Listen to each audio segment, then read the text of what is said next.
வணக்கம் மக்களே, Hariji podcast number 22க்கு உங்க எல்லாரும் வரவேற்கிறேன் கைஸ். ஸ்டாய்சிசம் இந்த வார்த்தை வந்து இப்போ ரீசெண்ட் டைம்ல வந்து ரொம்ப ஃபேமஸா இருக்கு கைஸ். நம்ம வாழ்க்கையில ஒரு பிலாசபிக்கல் ஐடியாஸையாவது நம்ம கடைபிடிச்சாகணும். எது நம்மளோட சொந்தமானதா இருக்கட்டும், இல்லை மற்றவர்களாகட்டும் இருக்கட்டும். அது வந்து நம்மளை தாக்குச்சுன்னா, அதாவது நமக்கு ஏதாவது அது பிரயோஜனமா இருக்கும்னு நினைச்சீங்கன்னா, இல்லை அது நம்ம வாழ்க்கையில வாழ்ந்து அதை அனுபவ ரீதியா நீங்க அதை வந்து அனுபவிச்சிங்கன்னா, உண்மை ரீதியாக அந்த மாதிரி பிலாசபிக்கல் ஐடியாலஜிஸை நீங்க வந்து வாழ்க்கையில எடுத்துக்கணும். அதுக்கு முதல்ல நீங்க வந்து நிறைய பிலாசபிஸ் மேல உள்ள ஒரு கண்ணோட்டத்தை நீங்க வந்து கொண்டு வரணும்.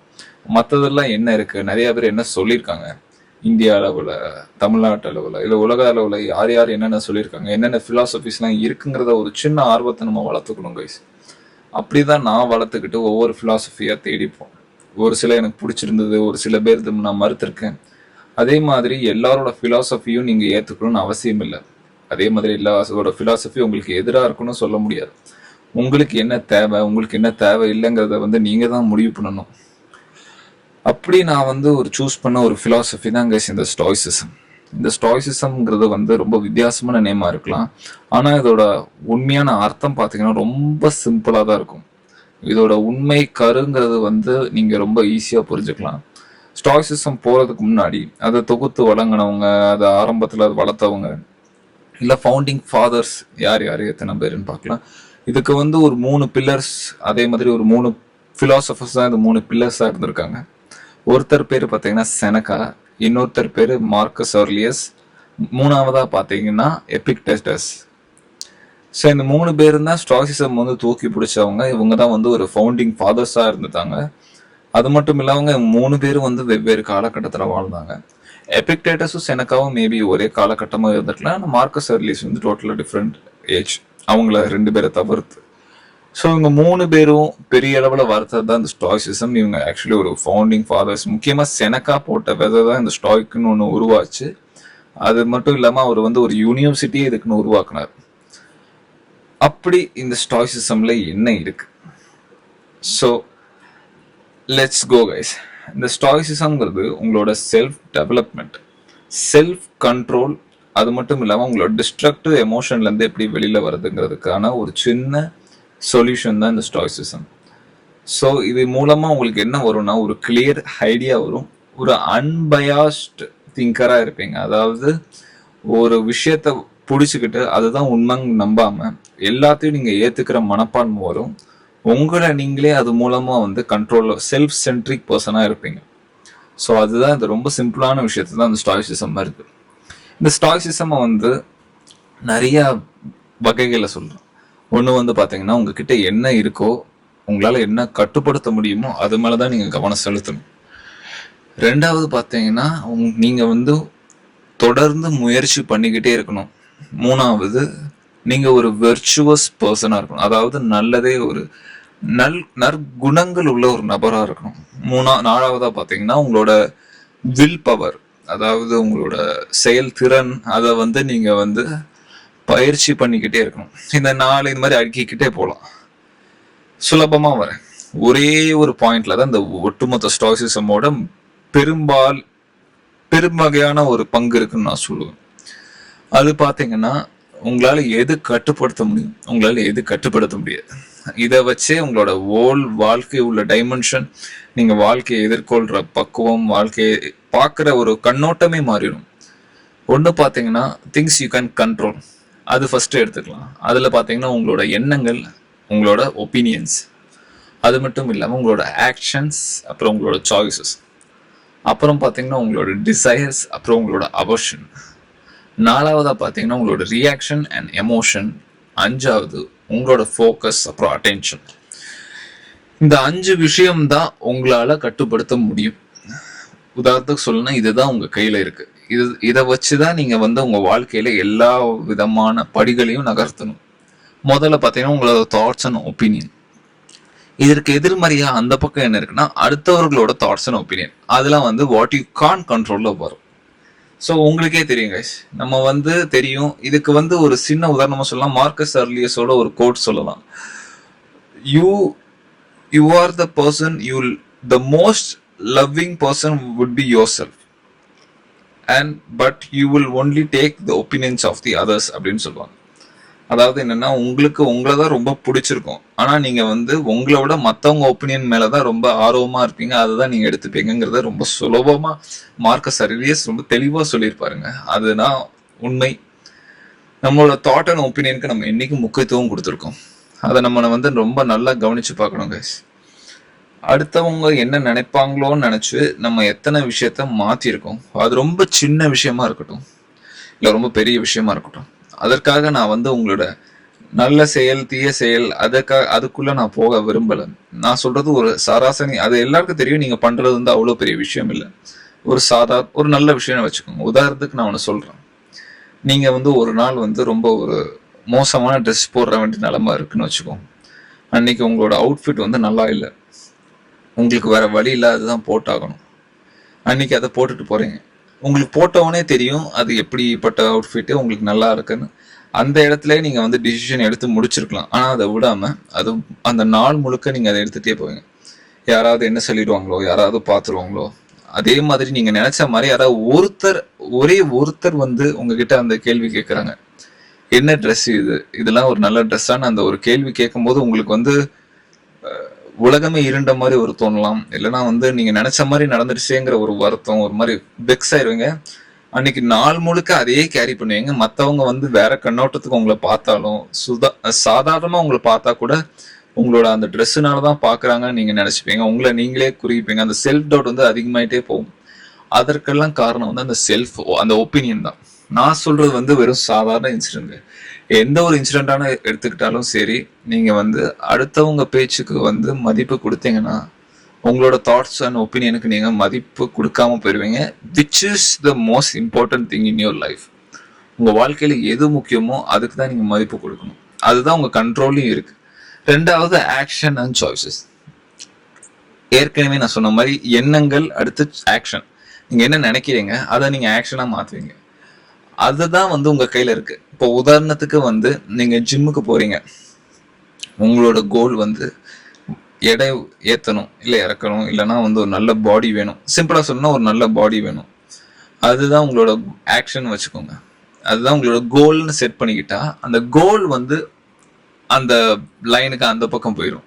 Which is it is not in your control. அதாவது கோல் இல்லைன்னா வந்து ஒரு உங்களோட அவுட்கம் ஆஃப் யுவர் எஃபெக்ட் அப்படின்னு சொல்லலாம்.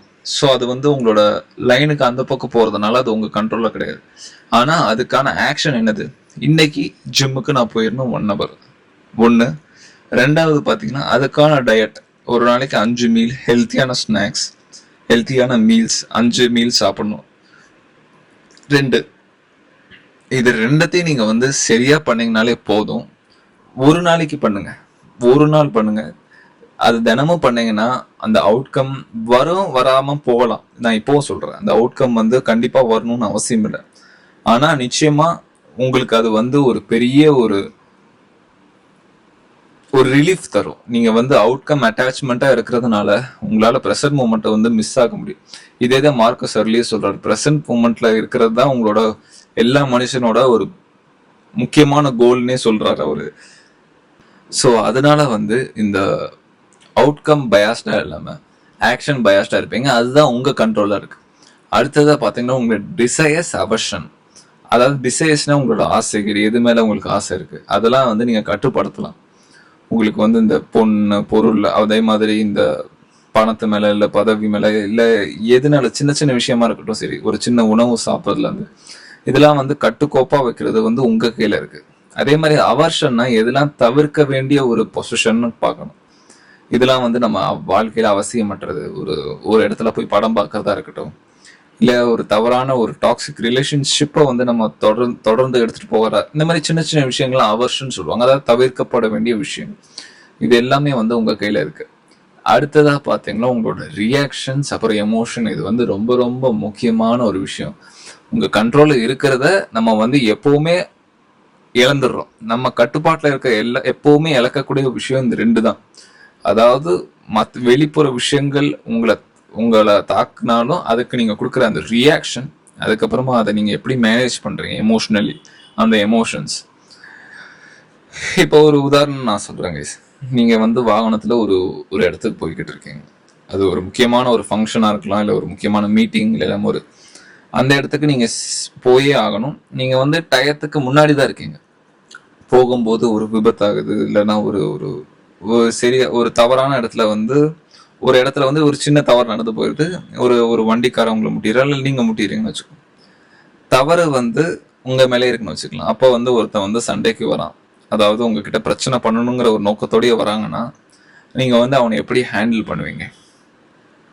ஒரு ஒரு கட்டத்துல மேல வந்து நீங்க பொறுமை இழந்துடுவீங்க. தவறு வந்து உங்க மேலே இருந்தாலும் ஒரு கட்டத்துல மேல உங்களுக்கு வந்து பொறுமை இழந்து ஒரு மாதிரி சண்டை போய் அது கைகலப்பாயி அது எங்கெங்கேயோ போய் முடியும். அன்னைக்கு வந்து உங்களோட நாளே மோசமா போகலாம். ஒரு ஒரு டிராஜிக் ஒரு ஒரு சின்ன டவுன்ஃபாலுக்கு நீங்க போயிருவீங்க.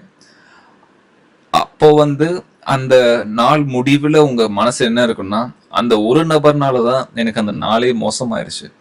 நான் அவ்வளோ பெரிய டிசிஷன் எடுத்தது காரணம். அதாவது அவன் அவ்வளோ பண்ணி அவ்வளோ உங்களை மோசமா தரகுறவா நடத்தினாலும் அதுக்கு கோபத்துல கட்டுப்பாடை மீறி அவன் மேல நீங்க தாக்குதலோ இல்லை ஏதோ ஒரு அடிச்சுடுறீங்க, திட்டுறீங்க, மோசமா நடந்துக்கிறீங்கன்னா இது எல்லாத்துக்கும் காரணம் அவன் நினைச்சுக்கிட்டு நீங்க வாழ்க்கை முழுக்க வருத்தப்பட்டுக்கிட்டே இருப்பீங்க. அன்னைக்கு நீங்க சரியா இருந்தீங்க, நீங்களே உங்களை ஏமாத்திக்கிட்டு இருப்பீங்க. ஆனா உண்மை என்னன்னா, அன்னைக்கு தவறு வந்து உங்க மேலதான் இருந்திருக்கு.